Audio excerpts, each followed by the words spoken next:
right, I'll call the meeting back to order, and we will continue on with item 9A, which is the Granicus project. Excellent. Thank you, Mayor and Council. Oh, and I'm sorry, actually, we do have a Public public comment. comment opportunity for 9A through 9C first. Anyone in the audience who would like to speak can approach the podium, state your name and address. Anyone joining us virtually, you can press *9 for quick reactions and raise your hand. Mayor and Council at this time, no one is raising their hand. I will turn it over to Michelle. Okay. Well, good evening, Mayor and Council. I apologize for the sound issues we're having tonight. Hopefully, if I speak directly into the mic, it'll be more clear for our audience. Attached to our staff report is the complete estimate for both the website options through Granicus and also the agenda building software through Granicus. The pricing, we do get a slight price break if we go with a 10-year option. And I wanted to just clarify, it's my understanding through ARPA funds, we're able to utilize the implementation portion through the ARPA funds, but the other portion for the actual yearly fees that we'd pay would have to be through the general fund and budgeted for each year. And maybe you can expand on that.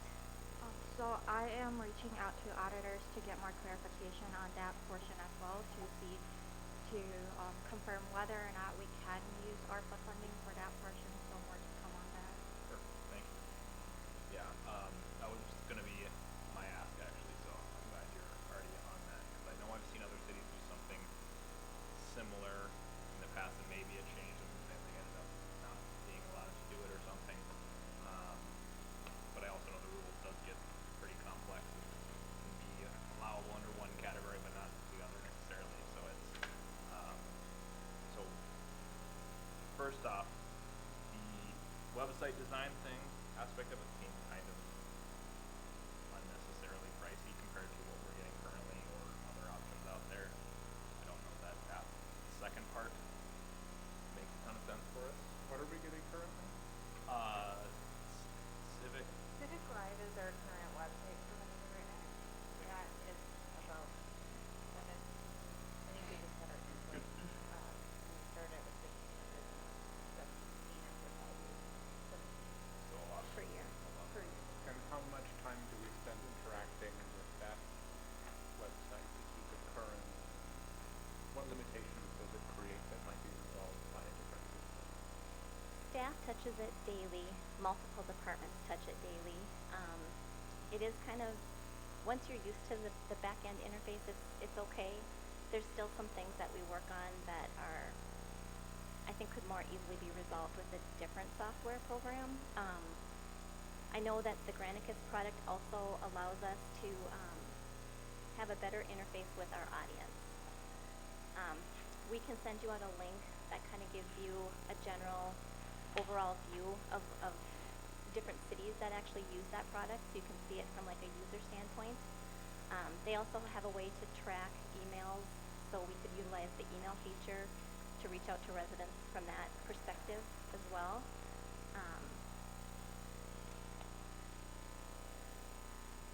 Yeah, I would have to say compared to our current provider, that there's many different options that we could utilize with a new website, but I'm kind of at the point where I think our agenda building software is something that's pretty important right now that would tremendously help our staff with time and organizing how the agenda is put together. As much as I'd like to say I would love to have both, if we were going to place one on order of importance, I would say the agenda building software would be the first and most important part, I think, for our daily operations to help us. So you spend like 2 days of each 2-week period doing nothing but agenda or minutes and agenda management. Does this cover the minutes? It has a feature for the minutes. When I chatted with the representative, they said about 80% of your minutes can be completed, but we process our minutes a little bit differently because we do more of an in detail type of minutes, where some cities only do motions and who voted on the subject or the item. And we have more of a dialogue with discussion on what actually transpired, which our city is growing, so I think that makes sense because that's our historical record of what council discussed at meetings. So I haven't actually physically went through how that works. That's my next step once we move forward in the process to kind of meet with some of the other cities and find out how much time does this really cut off? And what does council want going forward for minutes too would be something that I'd want to discuss as well. Can I ask another question? Sure. I used to be able to manage websites, but I'm like a dinosaur. Speaking of them, is our website now generally perceived as better than our old website? Yes. Okay. Yes. Like 100 times better than our old website. From the external or from the internal Both side? external and Oh, internal. okay. Mhm. 'Cause I used to know where everything was, and now I don't anymore. So that's my only. I think it's better, but there's still, I mean, there's room for improvement on it, whether that's with the same service or with another service that maybe is somewhere in between. But I think it does take a little bit of trial and error to figure out Yeah. to navigate some things. Because even sometimes recently I'll go through and I swear it was this way. Well, it sounds like a user error on my part, Probably, yeah, more than probably. functionality of the website. Right. So I'm fine with your recommendation. I was just curious. But I think it's something we could look at in the future, too, if we wanted to get some more details on different websites specifically, and maybe Granicus is one of them, but I would have to imagine there's some that would fall in that big middle there. One question I would have is what gets easier if they're both in the same provider's software? So is there something that makes it worth the extra cost? Because when you think about something that you're using every day to reach your constituents, it's not unreasonable, I don't think. It's not like this is $100,000 a year system. This is a very small fraction of that. So if there's value in it, I'm not impressed with the current city website. I don't know what it was like before. It's difficult to follow and find things in my experience. And when you do a search, you get a lot of irrelevant answers, which makes it challenging for residents. You can't find city code, don't know how to interpret anything, can't find packet information for the topic of interest or trace it through its history. So I'm open to looking at something that's more comprehensive than the current system if staff feels like it's valuable. I'd very much be in favor of the 5-year thing rather than 10. For both or for one? I wouldn't want to lock in to 10 years for. Gotcha. Okay. Was there a 5-year for the agenda? The agenda building was a 3 and a 10 is what we had for the agenda building, and then the website they did a 5 and 10. These guys, do they have competitors, or is this what you think is the best? They're kind of the main. They've acquired some competitors in the last year or so. They're big. Like Novus Agenda has some stuff, but it's much more limited. Kind of like how we're acquiring paper. Like that. Stop giving out secrets. She's gonna get a call from Mayor Dayton tonight. In terms of, there are some other options that really the ability to change the videos and make our process really transparent to be one that a lot of cities and our major cities are surrounding us. So the one that Maple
that where they come up with a new aspect of their system, I could see happening more.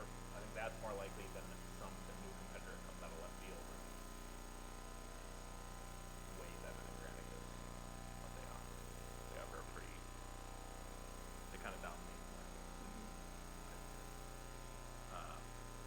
So I guess maybe what I would suggest is we look at conditionally authorizing staff to conditionally work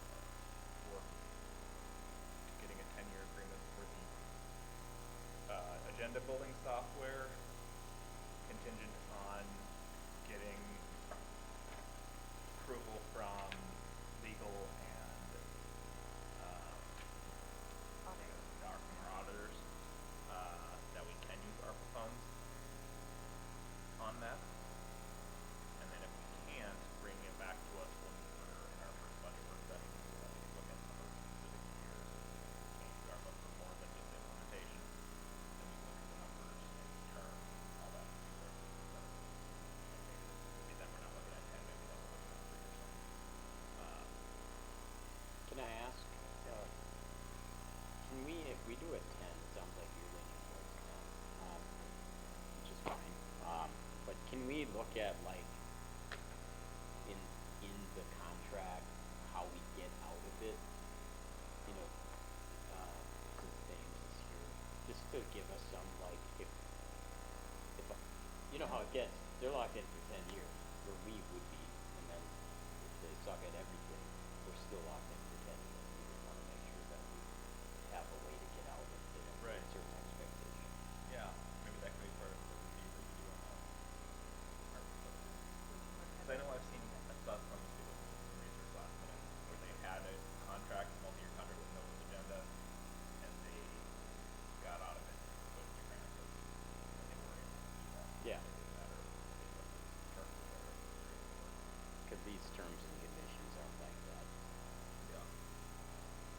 Okay, so I'll make that motion then to authorize staff to proceed with 10-year agreement contingent on getting approval on using just ARPA funds for the agenda building software. And then we'll bring it back and, If not, bring back to as our part budget of work the session so that we can work on it and figure out the details for the 24 budget going forward. Term and all that. Just for the agenda. Just for the agenda. Yep. Okay. So yeah, that would be my motion. Go second. Second.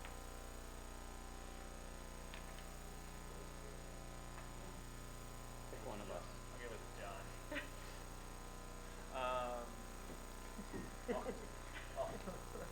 I looked over and I saw like 3 mouths moving, I swear, and I had no idea. Any further discussion? All those in favor say aye. Aye. Okay, 9B, pedestrian crossing policy and options. Perfect, thank you, Mayor Councilman. Send this over to Kevin and Steve, we have a presentation for you related to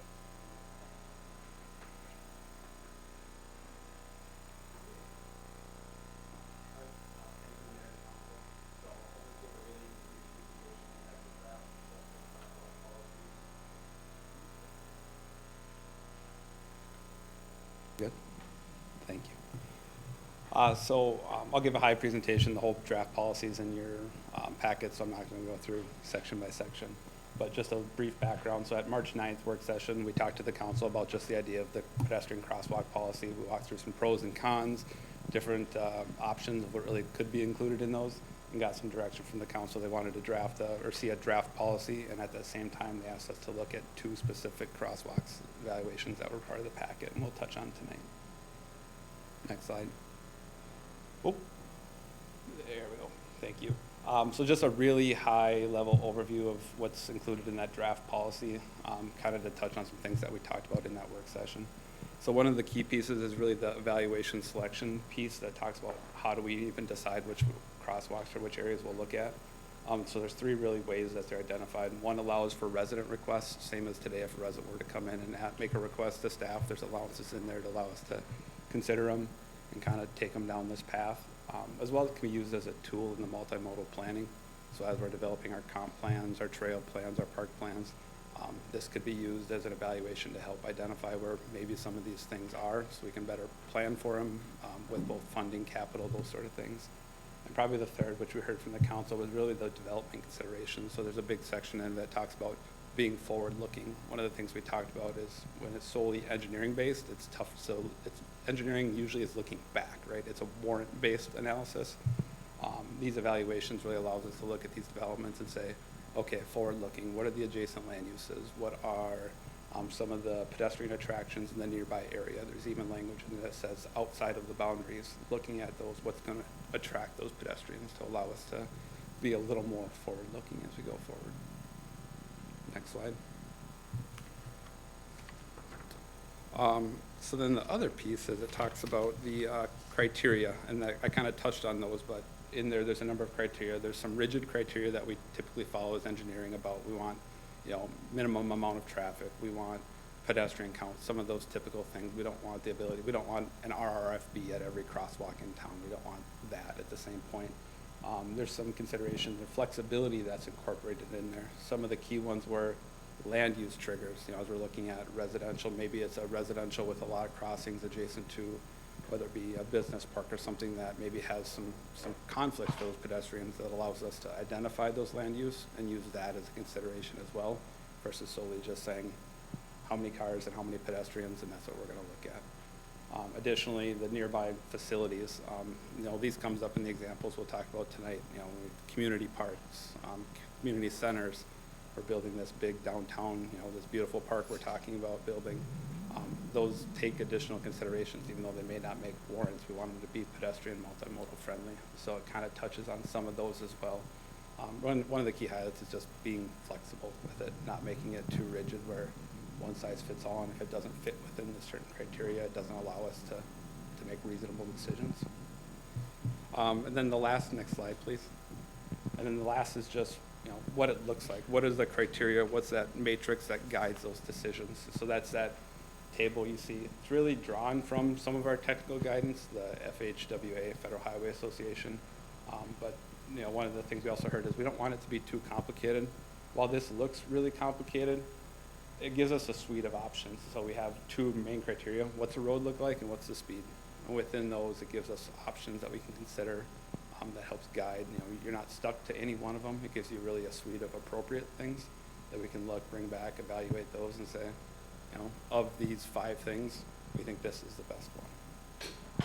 So this is kind of a really, obviously there's a lot more packed in here, but we just wanted to really touch on a high level of some of the things we tried incorporating in this policy that we think gives us the ability to be flexible, forward-looking, all those things that we talked about. I had a question on this one, Steve. So I understand the black and white, or I guess black and clear bubbles. What about the numbers that never have a bubble around them? How should people interpret like number 7 that is never circled by anything? So number 7 is really one of those, when it makes sense, I would say. The number 1 is one of the things. If you look at the dark circles, right? Those are really ones that we highlighted. You really don't want those to be standalone. You shouldn't do those. I think those should always be, those are the ones that are always considered, right? Those are maybe the priority items. Those are the ones we look at first. If those don't maybe check the box, I would say the unhighlighted ones are in the middle. They're probably not as frequently used, but they're kind of give us some flexibility in between.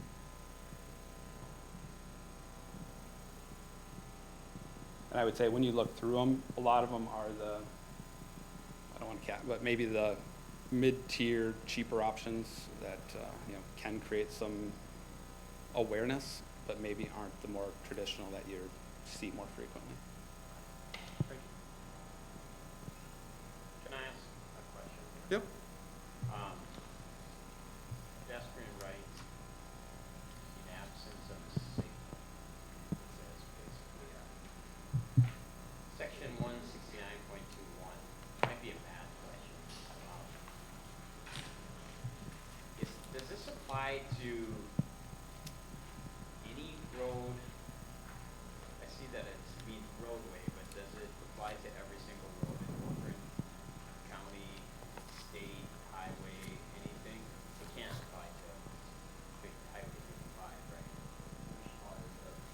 section 169.21 pedestrian section 3.42 subdivision 2.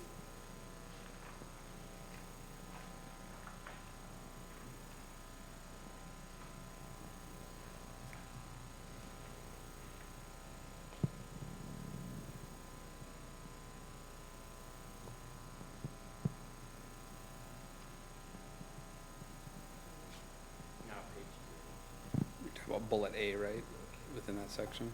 Yeah. So then, So it would be, so most of the intersections you'll see have crosswalks. If you're talking about like Highway 55, the pedestrian walks out in front of the car, and you can't do it abrupt as well. I think there's some interpretation there as far as what's the speed of your crossing traffic, what's abrupt dangerous. If there's a marked crosswalk, the pedestrians do that lane. yeah. The pedestrians should have right away. So, but then, If you have a crossing signal, the pedestrian's not supposed to cross against the signal, so if there's a Yeah. red person, they shouldn't be passed, they should not be crossing. Not line traffic. yeah, yeah, and then there is a subdivision 3, paragraph A or whatever. Every pedestrian crossing other than at a marked crosswalk or intersection with no marked crosswalk shall yield the right of way to all vehicles on the roadway.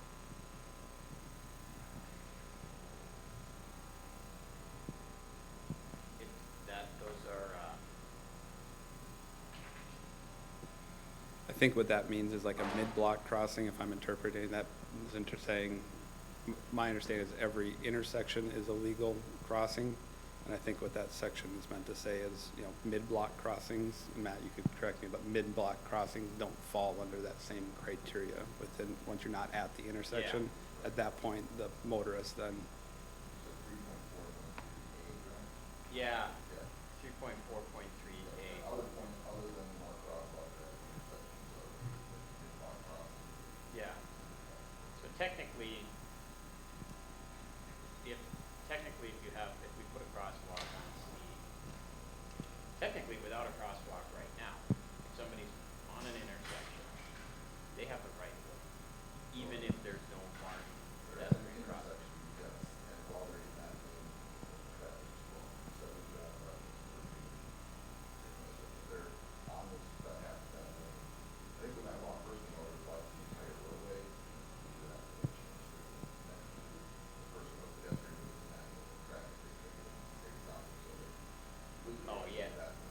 So you don't, so if we put a pedestrian crossing on Steep Road, on Adder Road, it doesn't take away any of the rights of anyone else to cross that road at any time at an intersection. They'll have the right of way, but as always, if it's between intersections, they don't have the right of way. Listen, are you guys capable of enforcing? Like, there's so many laws, I hate adding laws and then not enforcing them. Are they, it's pretty serious. It's a misdemeanor, right? Not sure what. Oh, okay, because, it's like, I just want to be careful about adding rules without an enforcement mechanism. We talk about that sometime. I don't think anything we're doing will affect rights. It's just safety. Marking them, yeah. Yeah. Yeah, so to your point now, that they have that crossing right for the pedestrians there already, whether or not the crosswalk is on. Crosswalk is a tool that would help try and make that crossing safer and alleviate for both pedestrians. Yeah. I mean, you know, people mentally are more likely to walk out, another 50 feet to walk out the crosswalk and cross safe mid-block. Yeah. That's kind of under reinforced expectations of pedestrians. yeah, you're right, and there's language in, I think it's within 300 feet, there's kind of anything beyond there, the data typically says that at that point they tend to make their own decisions, but. Yeah, okay, I don't have any other questions. Anyone else? I don't have a question necessarily, but I think I'd like to see the policy, as it's rolling forward for new developments and new road construction, try to focus on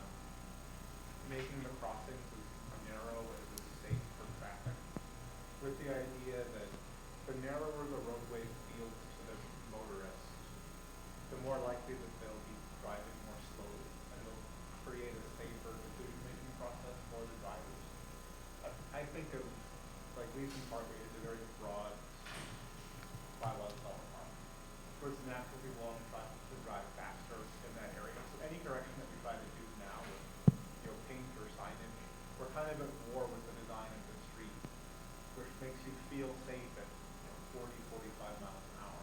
If that had necked down to like 11-foot lanes where you have crosswalks, that constriction would tend to create a safer intersection. We see some elements of that on here. Yep. I don't know if they're always considered as a favored option. So I think a lot of it will depend on where a hypothetical future development comes in, where it is on our comp plan, because like Leeson, I always mix up the names, types of collector, and there's standards for that. I don't know if we could do that to a collector road. Yeah, we can do them as long as they're not interfering with traffic. Okay. One of the things on like Stieg is, when Stieg, for example, will come up later, but, turn lanes, some of those, as we have these collectors trying to modify, we have the priority too of making sure we have safe traffic at the same point of having safe pedestrians. We also don't want to create that as well. Number 8 is actually what you're talking about, we call them curb extensions, but those are bringing the curb line out to create that.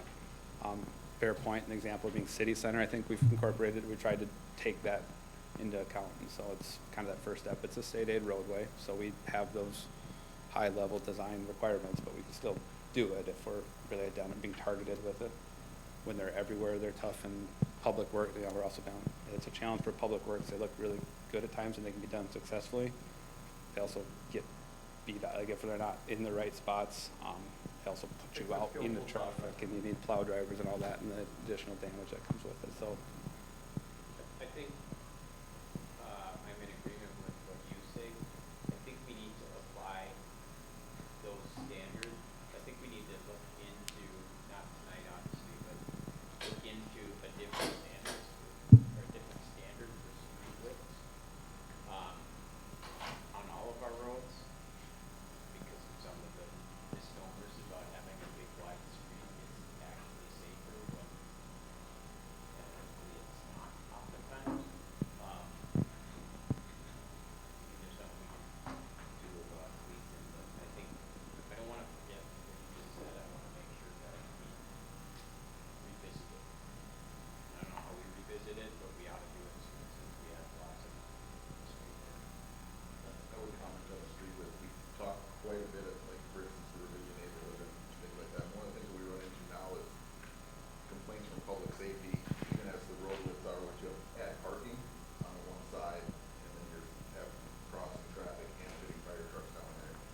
So when we talk about access for emergency vehicles and fire trucks are a big one. Once you put in allowable parking, that's where all of a sudden things start getting constricted in a hurry. So there's a really hard balance between getting what's passable for plowing when we have snow coming in, parking, and fire trucks, and yet, as we know, during the day, there's nobody parking outside of roads, so it feels wider and open, and then that's where we compete with the speed. So, I think the mitigation strategies like listed in here would be great options for the crossings to try and hopefully increase those. But I know the feedback we've had in public safety was a resistance, at least on the side roads, to not try to not go narrow where possible, just because of how restricted that access gets at times under certain circumstances. Yeah, I don't see it necessarily as an issue on local streets. It's more those collector size roads where I think it becomes more of a challenge. But I think number 8 would be a good way to combat that, even in cases where you might need to have a broader width for the bulk of the road to just narrow it with curb extension where you have crossings. You accomplish the same just by restriping. I know two large examples where they found some restriping crosses, Spring Lake Road and then 4-lane road, getting over to the center. They did that for slow speed. The actual road becomes past my building.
you're right, I mean, what we described, I don't know, I like the term, but engineers call it a road diet, taking a 4-lane road down to a 3, so it's an option in here, it's one of the tools that we would have in a toolbox to do. The striping is interesting, I would say probably at intersections, typically my experience is you probably need something more vertical, like you talked about bollards to create, just striping alone isn't gonna create that same feel at an intersection, but your point's well taken, within the roadways it definitely has an effect, so. I kind of like to see number 8 get circles sometimes. I'm not sure from an engineering perspective when it's most appropriate. But that kind of inherent design feature, I think, should be something we always talk about. Curb extensions. Well, I think the circle emphasizes that road. Yep. So we can look at it, I'll take it back to the team.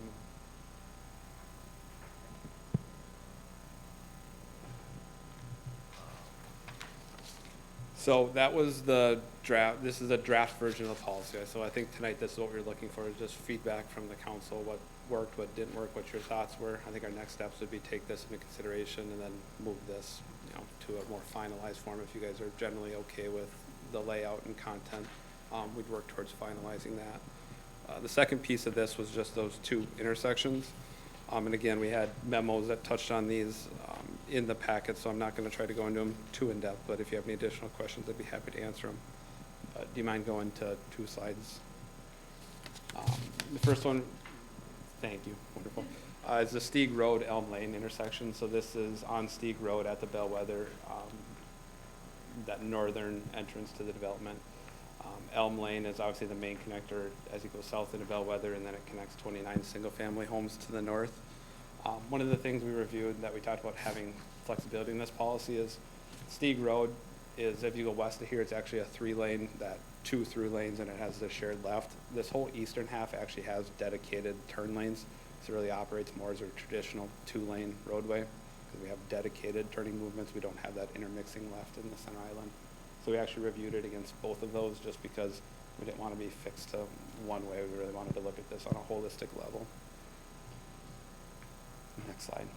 Oh, thank you. So as we looked at it, the intersection currently is striped, and so on both the western and southern legs, as you saw in the previous image, there is a striped crosswalks there. As we reviewed it, we did recommend the enhanced warning system. There was a couple of them available. One of them is a larger pedestrian overhead. Through our analysis, we don't think that's appropriate. We have some cautions using that. 1, due to just the number of users, and 2, with intersections and ultimately this being signalized to the east, it can create traffic confusion. People can sometimes think they're actually stop lights, and so it creates driver confusion. For a number of factors, we recommended, if an improvement is taken there to the next level, it would be an RRFB, which is shown in the picture. And these type of signals are solarized, so they run off of solar batteries, and the pedestrian pushes a button and it brings a bright visual signal which brings additional driver awareness. So again, it's an existing intersection, as you brought up today. They have a legal right to use it. What this system does is really just brings a whole nother level of just visual awareness to the drivers so that they're alerted to someone being there waiting. How far of an advance warning are those posted from the actual crosswalk? Or are they right at the? They're right at the crosswalk, so the pedestrian button's right on them, so so you have that line of sight, same as them seeing the people in the crosswalk. There is advanced signage that goes with it, and so typically you want crosswalk head signs placed ahead of it, so it'd be these, but they're not synced up, and so that wouldn't have a lighting component. That's just solely a standard street light.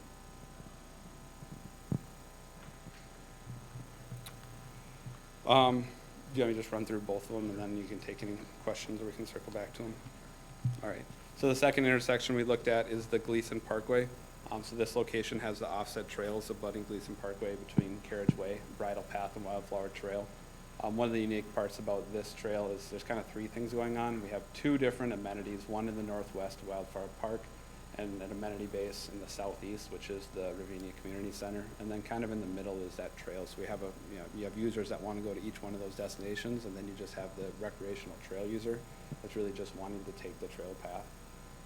As we looked at it, we really thought the amenity users should naturally divert to those safe intersections if we can So maybe I'll start with the recommendation and work our way back of recommended enhanced crosswalk, which would be striping and signage, being as those wayfinder users, if they feel comfortable at those intersections, knowing they have actual crosswalk and advanced signage, they should really be using them, and we don't want them at that mid-block crossing. Additionally, with the trail users, as we just looked at this on a holistic level, we really didn't see, we kind of started at, we don't want mid-block crossings. They're not preferred. We always want to drive people to those intersections just based off of travel times and those things. We just couldn't land at thinking that was the right solution at this. Really, our recommendation is bring people to these near intersections. If they're wanting to use the trail, they're on typically a more leisurely place, and if we can create that safer pathway, we want to guide them to it. What we recommend with that is just maybe a more simple, practical approach of create that natural barrier. What we talked about is within that parkway, as we looked up and down, there's some landscaping elements there. If we can add a bench or a landscaping element at that T intersection of the trail, really just help and reinforce to those users of continue within the trail. They have to make that purposeful decision of, I'm going to walk around this to walk across where I really shouldn't be. Seemed like a cheap, easier solution to keep people within that trail network to those safe kind of paths. So you're recommending putting like a bench between the trail and the street, what is back towards the street, something for that effect? Something, they're an amenity area. I'd actually prefer just plants because they're less in the way, but just kind of that idea of reinforcing something there. I prefer the bench idea. It would be a strange place to sit on a bench. It would be, but it's more of a hard barrier than that visual piece always. Plants may be hard to keep alive or do with the soil content in the winter time. They would be, those parkways, I'm pretty positive are irrigated, and we have them along the center median, and so we just have to be cognizant of some salt-tolerant plants, something a little more hardy. I mean, ideally in the future, I think we should try to avoid situations like this. Even putting plants on there, people I think are just going to walk past the plants instead of across the street. In this situation, they're not going to walk to the intersection and then cross the street and going back down the street to the trail. In the future, I don't think we want to accept trails from So maybe more try to have them aligned and have an actual Yeah. crossing point. have an action crossing somewhere. Yeah, it was tough, and I'm sure there's a lot of nice natural features through there with the wetlands. There's wetlands in the north and to the south. There was that idea of really wanting to bring people to those, but your point's well taken. Oh, I'm sure 95% of people will just walk across. Yeah. And then take a walk. Walk down the trail and across or the other trail across. Yeah. Versus. Have this trail come on the other side of that wetland. It could have been a much Yeah. more natural fit. Something to watch for. Woulda, coulda, shoulda. Yeah. Right. No, we learn something every time we prove it. Yep, this was the first one, so. So I like the proposal. You mentioned signage. What kind of signage is intended in the proposal? It would just be, so, do you mind going to the next? So it would be crosswalk signage and then advanced warning signage. Could we do a in-street sign by the park? Again, just to create that visual obstacle to a driver or for the neighborhood point, be less than obvious. The seasonal type you talked about of, I'm sure we could at Public Works, we would have to go through how to install those, but they would be seasonally, I would imagine. I really wouldn't recommend having those year round, but.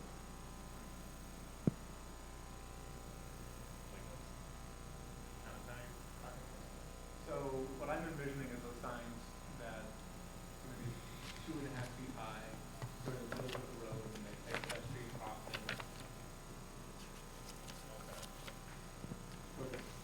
They're like freestanding.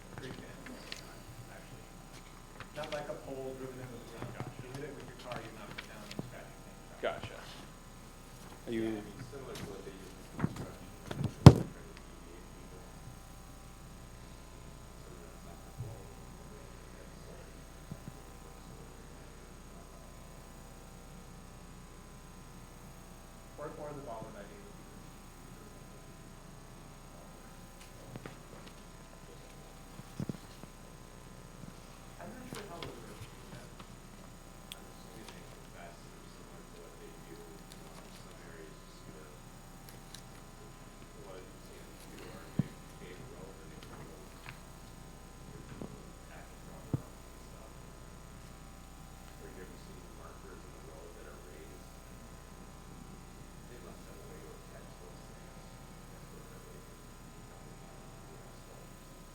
Yeah, and MinDOT has some, we'd want to probably follow the MNMUTC, so we have guidance documents, they have a lot of signs, we'd probably follow those just so we have some protection to make sure we're using a standardized sign. There's one in here that I think applies, but I don't, I'll be honest, I don't know if they're epoxied down or a hole drilled in, but I'm sure we can figure it out if that's the direction we want to go.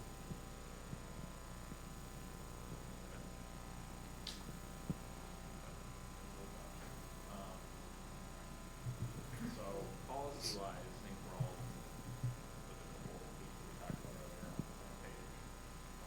That going forward with that. So these two, I have two different thoughts on them. That signage thing you guys talked about. Going back to the speed one. Is there any changes that were made?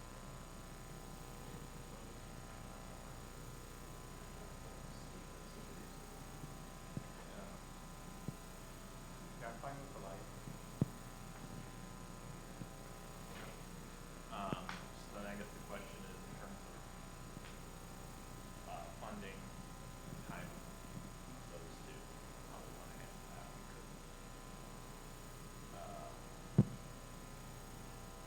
look at trying to do it. I don't know what we have like the appropriate funds. Yeah, so I look at a representation of where we would have funds and what. And that's the question was it in here was should we look at grant opportunities? And or if there's something very specific, let's say go for it. So suggesting softball because we, On the speed one? yeah, Or what? just see that you want to fund it. I don't know. Do Can you I want to make make a that comment? call? Can I make a comment? Sure, if you'd like to come on up. My name is Daryl. My name is Daryl Pearson. You want my address too? Yes. 10325 Elm Lane, Corcoran. I appeared in front of you at the working session in March, and once again, I appreciate your professionalism, and everybody that I've interacted with has been wonderful, including all you from the council. But going back to the funding question, which we knew that was going to be an issue, we've given an email to Kevin because we did touch base with Pulte and asked them, I told them of this problem because of the situation they put the residents in on that. And Chad Osgood, yeah, I think you probably dealt with him before. But anyway, he gave an email that said he would not be adverse to helping fund this solution if this council came up with a solution. So I think he just didn't want to say, here's this, do what you want with it, but he is open to it. We met with Kevin 2 days ago, and I tried to reach out to him. He's out of the country, he has a voicemail.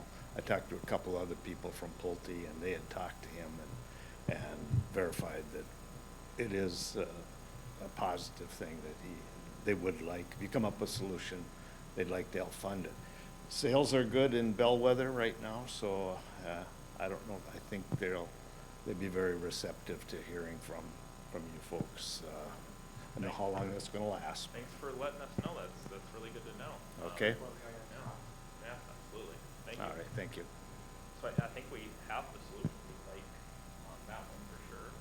So I'd say let's reach out to Pulte, actually, and then have Maggie work on what, depending on what that ends up looking like.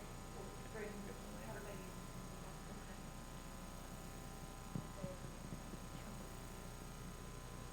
Perfect. One add-on item to think about as we're talking about funding.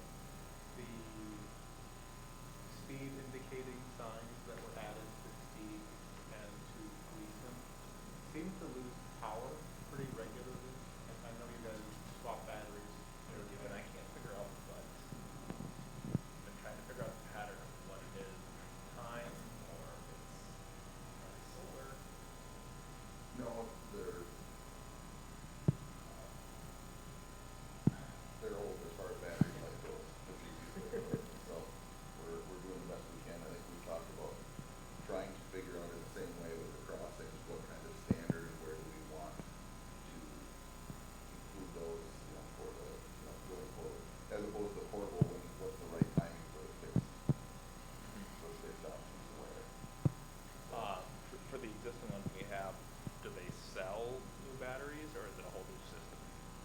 likely a whole new system. Printer's only a year old. The portable speed signs that we have, no, actually those were from, I can't remember what year it was.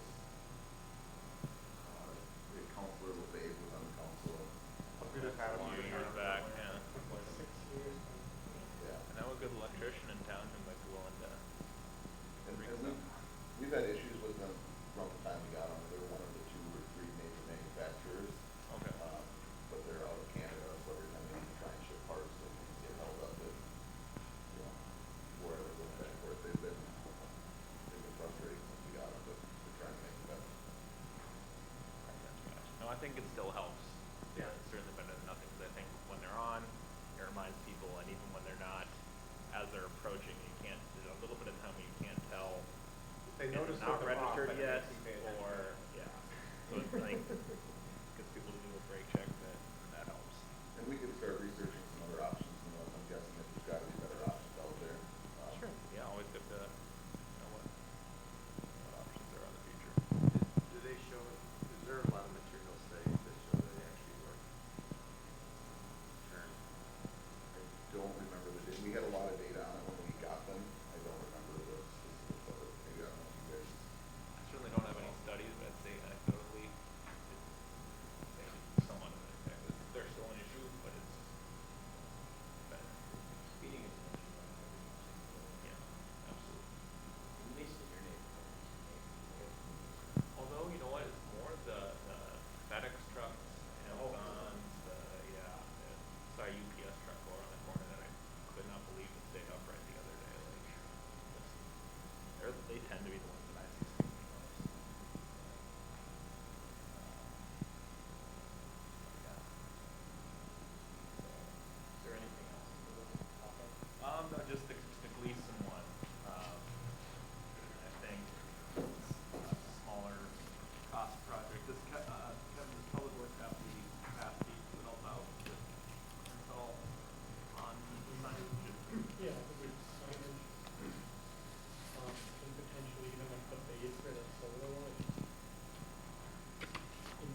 could guide you to put things in they can, yeah. This proposal use policy. Okay. People can pull it if they want it. Makes it good. I see what you're saying. Thanks for the clarification. Okay. So then what's your recommendation that the commission give their feedback on that policy? On the policy, there aren't any staff, so that's what we would suggest. I'll make a motion that we give a feedback on policy. Staff's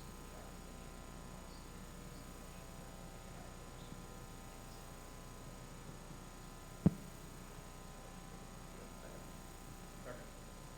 Any further discussion? All those in favor say aye. Aye.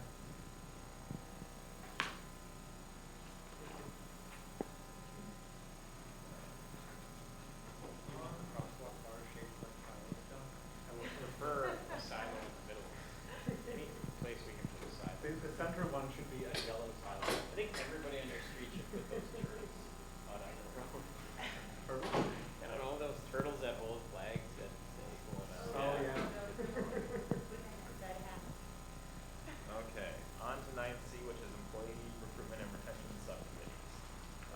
Just briefly, I know we have, looking at two different subcommittees, similar to one that John and Jeremy did for PE, for public works and admin. No, just, share some feedback, council, like, we're looking into maybe a Can I make a, before we get too in-depth on it, should Jeremy and I do that one too, or make sense to do that? That's what I was wondering, either that or my other thought was maybe you and me on public works, me and Jeremy on admin, so that there's someone, you guys kind of created that the grading system. Or Alan, or I'm just teasing. Whatever you guys, I'm fine with whatever. Yeah.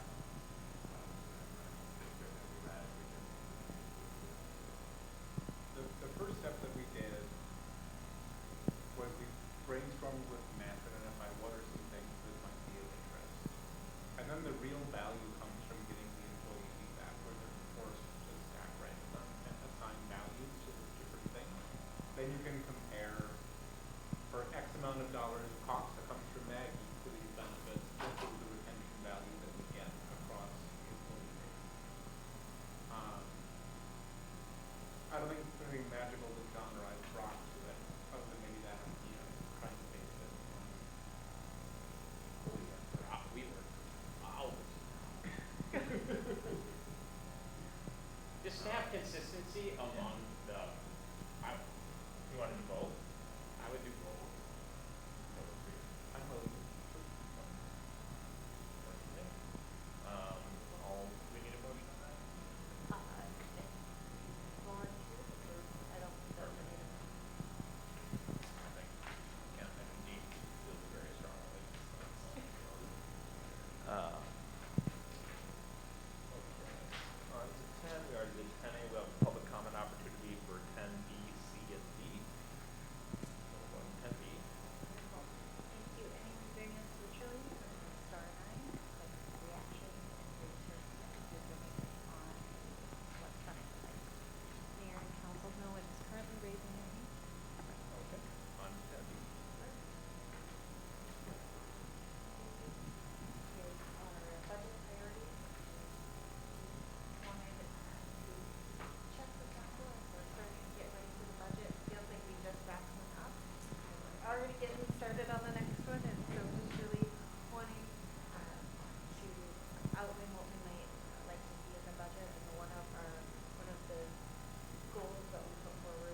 one thing, interject.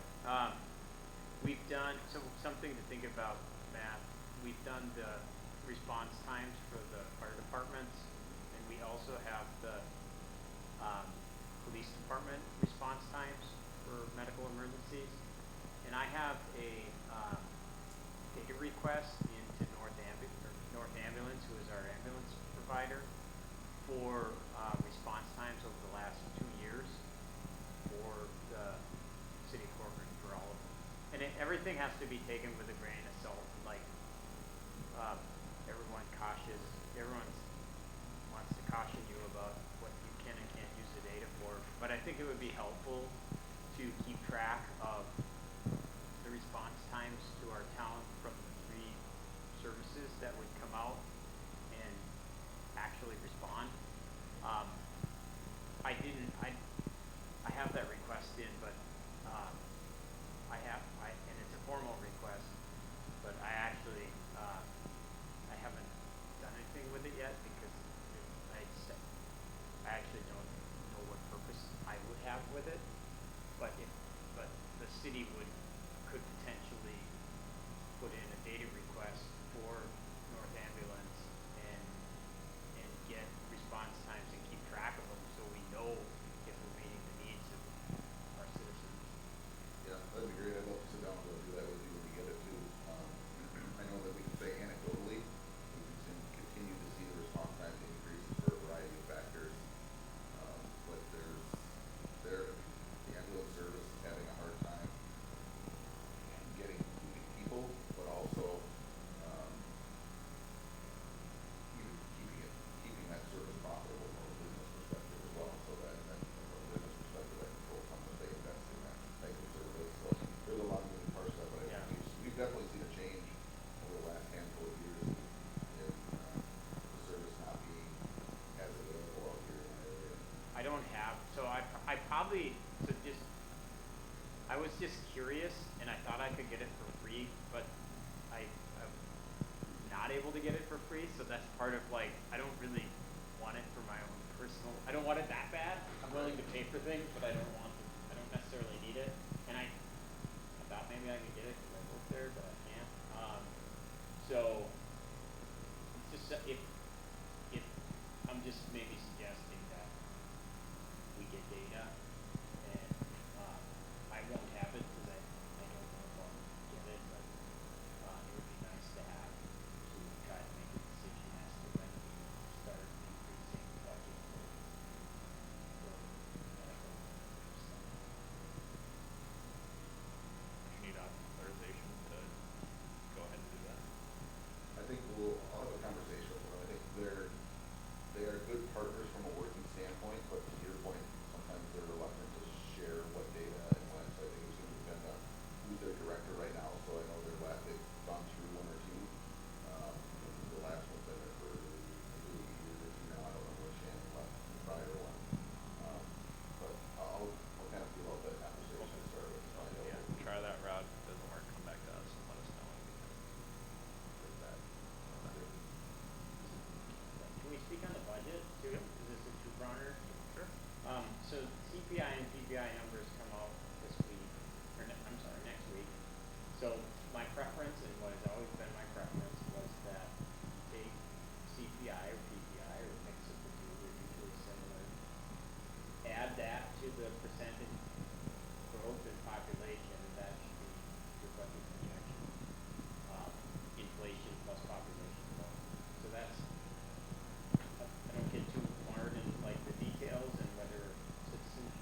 scheduling the work sessions, do those dates work for you guys?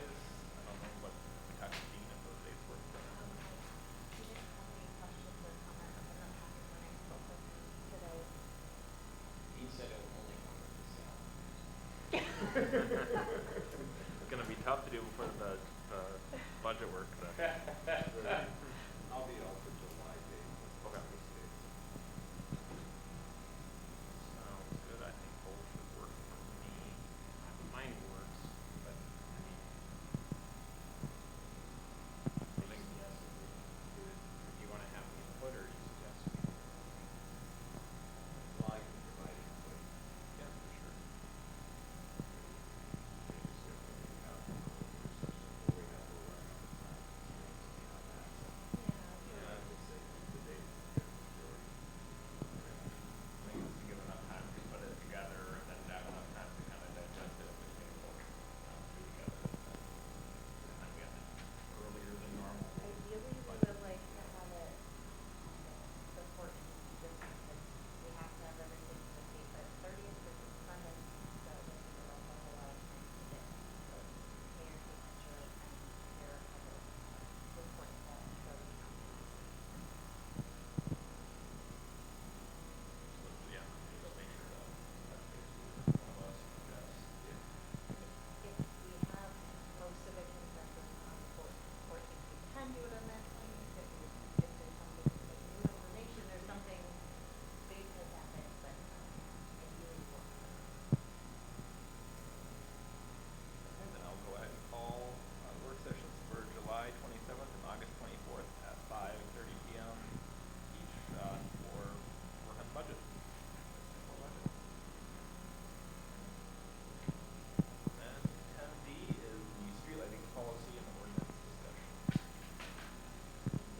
Council, we are have been looking at street lighting for a few years.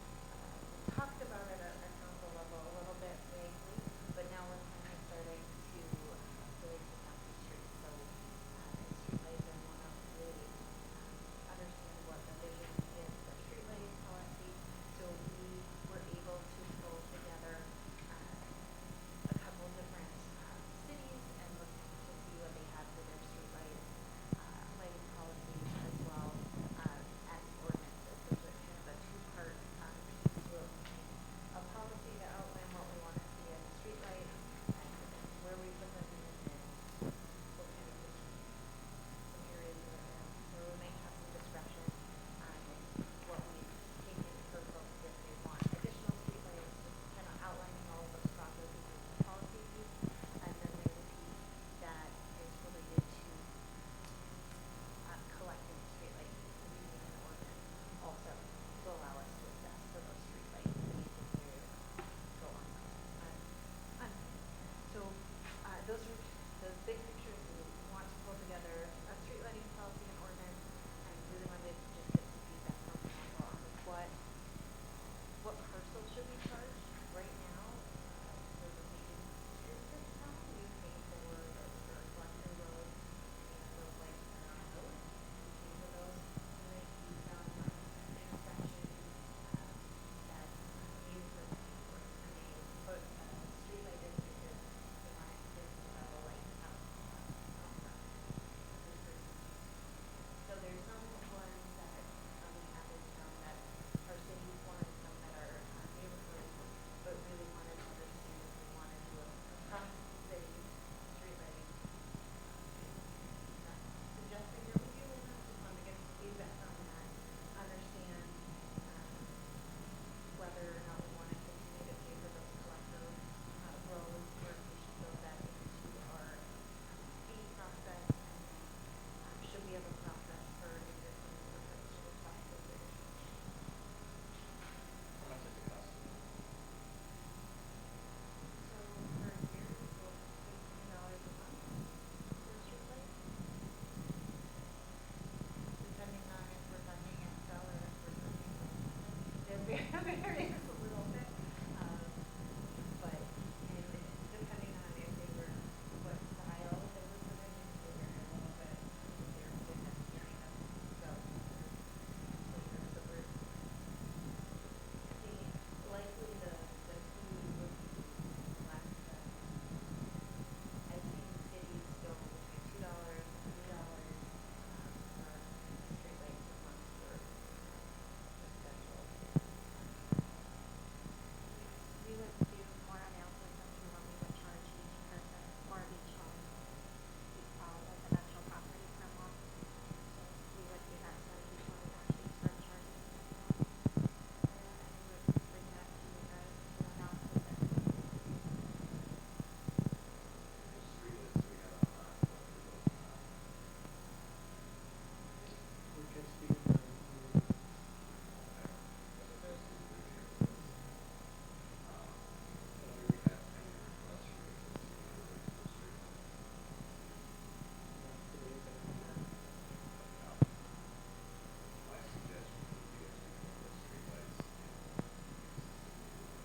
What's that? Should run for the board of directors right then.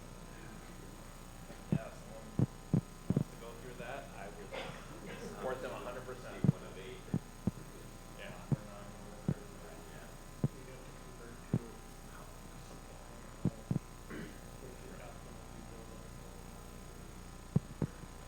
Is there a way to retrofit a different top on the ones that they provide? I don't believe so. I do think they would allow us to black out like a side if we really wanted to, but I don't think we can modify it. I do believe they would allow us to black out a side.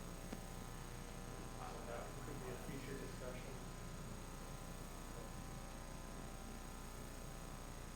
I think that one of the clarity I was maybe I'll throw out there is like, you know, you, as a neighborhood coming, you have like, at like, say the county or something, whenever you have like taller overhead ones, would we tie those into the newer developments, right, the single wide build, or would we pull out certain lights and call those regional lights that they would apply for like the half a dozen that we have throughout the community that we pay for. So we have a general budget item in the public works that covers our own lights plus those kind of regional lights that call us during county roads or at local roads in the county or something that we pay for. So we have this general one. I would think something. Would we want to separate out some of the regional ones in the new developments and apply that under the general fund and then group the individual local streets all into one bucket for the group that folks on? I mean, that's in the package that we looked at, and if we block those out, we can consider it like a budget. I just want to know what's like a utility, for lack of a better word, eligible utility charge, and what do we want to say is like a broader public benefit for a region that maybe we pay for another. Okay, so that's maybe something that we both are looking for. If there's any info on that, it's not that much of an exercise to run both of those and bring them back to you, but if you prefer one now, it saves us some Chris here and And to me, that makes some sense because you can say that that regional light really benefits more than just that area right there, right? It has benefit for safety for anyone in the city that drives through that area. if there's consensus, I mean, we can start with that package and we'll probably have a sense of what its impact is, but it just helps us focus. Yeah, let's start with that and then see what it looks like. Is there anything else you guys need? No, I think we just wanted to get the discussion going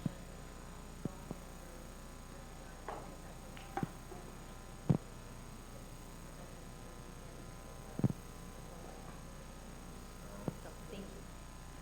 Staff reports, do we have any? I don't think so. Sounds good, then we'll go on to item 12, which is the closed session. Under the authority of Minnesota Statute 13E.05, subdivision 3C3, the city is permitted to close a meeting to consider offers and counteroffers for the purchase or sale of real or personal property. The city council is going into closed session to consider an offer for real estate and personal property. Following properties are the subject of the closed meeting. PID 36119233300009, PID 36119233300010,